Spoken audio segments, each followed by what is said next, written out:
Deuxième partie de cet entretien exclusif où nous recevons Monsieur le ministre du Tourisme et de l'Artisanat, Monsieur Pascal Ogoué-Siffon.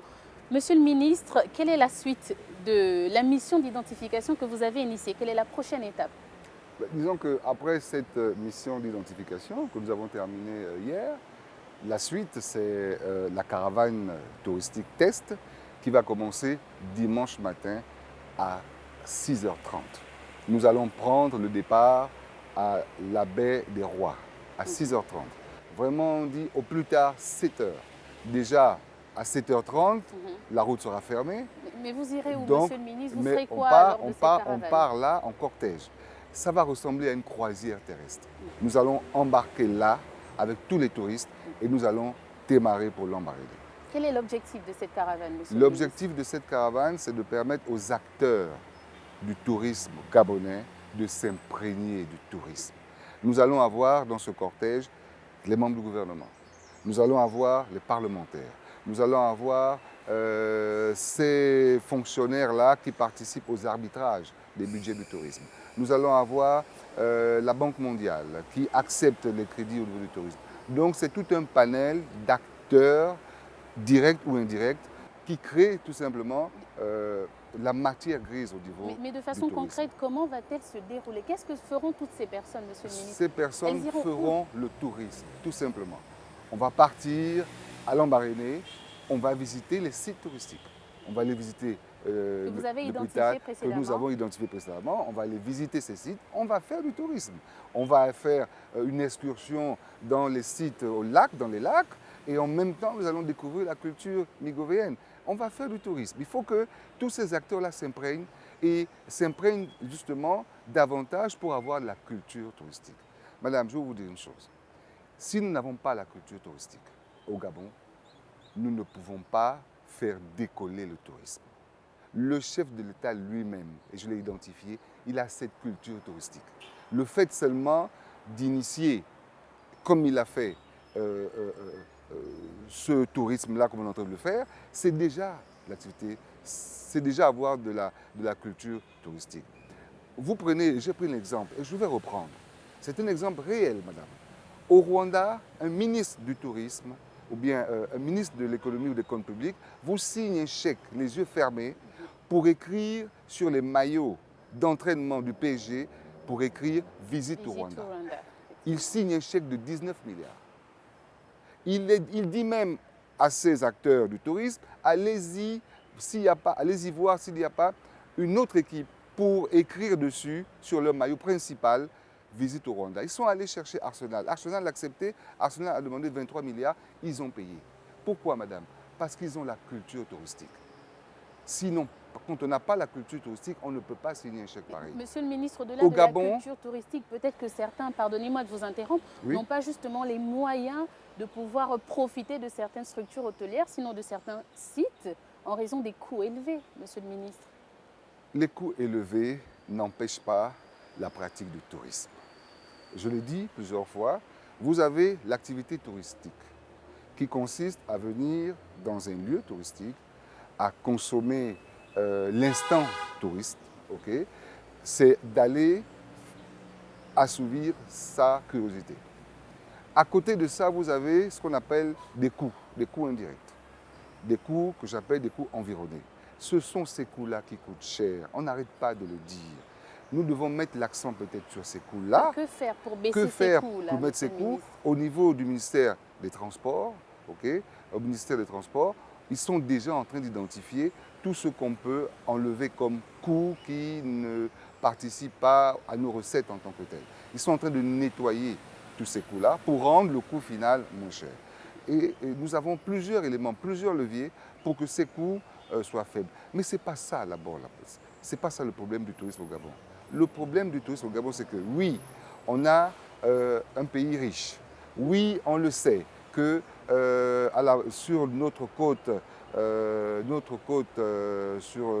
qui fait 950 km en réalité, nous avons la plus grande concentration de tortues luttes. Mais où sont ces structures qui permettent de visiter la pendaison. Il n'y a pas.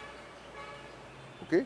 Il faut donc aller visiter, il faut rendre ces structures visibles. Nous avons identifié à Gamba une structure, une ONG, positionnée à Gamba, en plein cœur entre la forêt et la mer, qui est là et qui, cette structure-là, propose justement de visiter la ponte des œufs. C'est ce qu'il faut faire, c'est rendre visible l'offre. Nous sommes en train justement de rendre visible l'offre. Justement, et Monsieur c'est le ça ministre, qu'il faut c'est à d'abord. vous de mettre en place ce genre d'initiative. Mais c'est ce au qu'on est en train de gouvernement. faire. C'est ce qu'on est en train de faire. Dans cette caravane touristique, nous allons rendre visible notre potentiel sur l'axe Libreville-Gamba.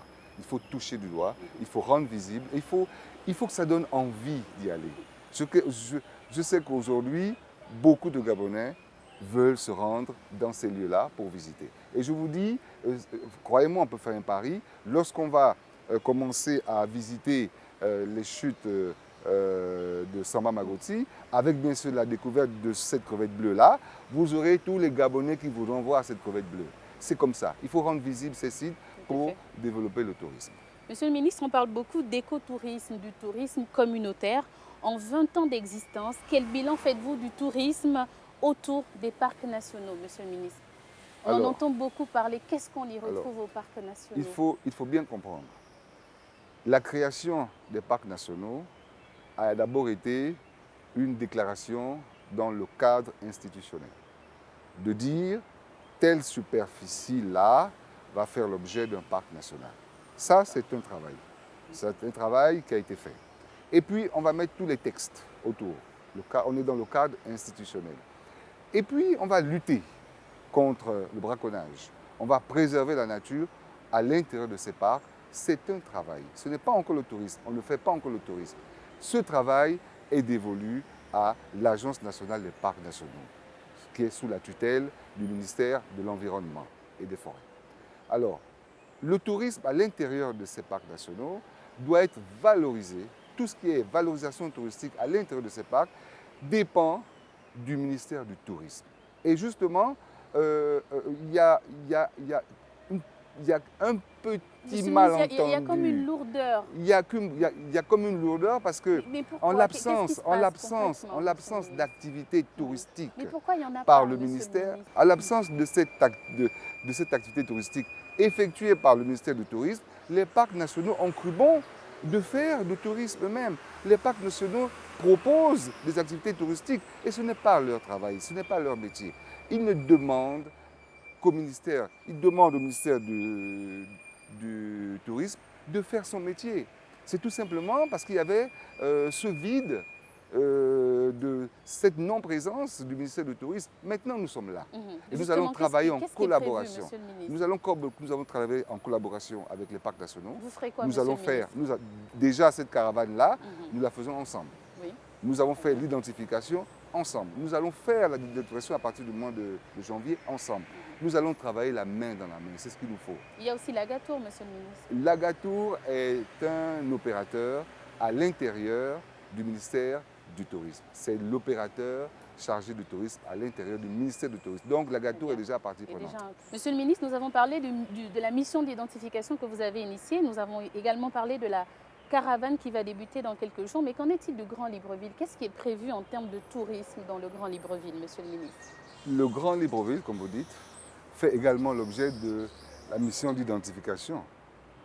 Cette mission d'identification a commencé avec le Grand Libreville. Nos techniciens ont séjourné dans tous ces sites touristiques pour identifier le potentiel. Vous avez des sites touristiques qui se développent, mais qui n'arrivent pas à identifier la plénitude de son potentiel. C'est nous, techniciens, qui venons et qui disons à l'opérateur que c'est bien ce que vous faites. Mais à côté de ce que vous faites, vous pouvez également faire ceci ou faire cela pour développer votre potentiel. C'est ce qu'on a fait. Nous avons également éprouvé ces opérateurs, nous avons consommé leurs produits pour apporter un jugement. Je crois que la mission d'identification a d'abord commencé à Libreville. De la même manière, la caravane touristique commence à Libreville. La veille du départ de cette mission, de cette caravane vers l'intérieur. Monsieur le ministre, quel bilan faites-vous justement de la mission d'identification dans le Grand Libreville? Dans le Grand Libreville, nous avons identifié des sites touristiques. Pongara Lodge, aujourd'hui c'est visible, nous avons des images. Nous pouvons proposer aux Gabonais ce qu'on fait à Pongara Lodge, c'est visible. Nous avons la baie des Tortues, qui est également un site touristique dans le Grand Libreville. Nous avons Nyonye, pour parler donc de la Pointe-de-Nez. Nyonye avec toute sa panoplie d'activités touristiques. Ça, c'est au niveau de la Pointe-de-Nez. Au niveau de Libreville, de ce côté, la rive gauche ou rive droite, je ne sais plus, nous avons Cap Caravane, qui est un potentiel touristique avec, bien sûr, la possibilité de se déployer dans le parc Akanda. Nous avons au niveau de Libreville, mais en allant plutôt vers le Mont de Cristal, nous avons une structure touristique également qui fait de l'activité touristique. Très bien. Il y a également Green Village qui est vers Ovendo. Donc nous avons visité tous ces sites-là. C'est du potentiel existant. Mais nous savons qu'il y a encore un autre potentiel qu'on n'a peut-être pas encore visité. Et nous n'avons pas terminé le Grand Libreville. Nous espérons que vous le ferez avant la fin de la transition, qui normalement dure 2 ans, Monsieur le ministre.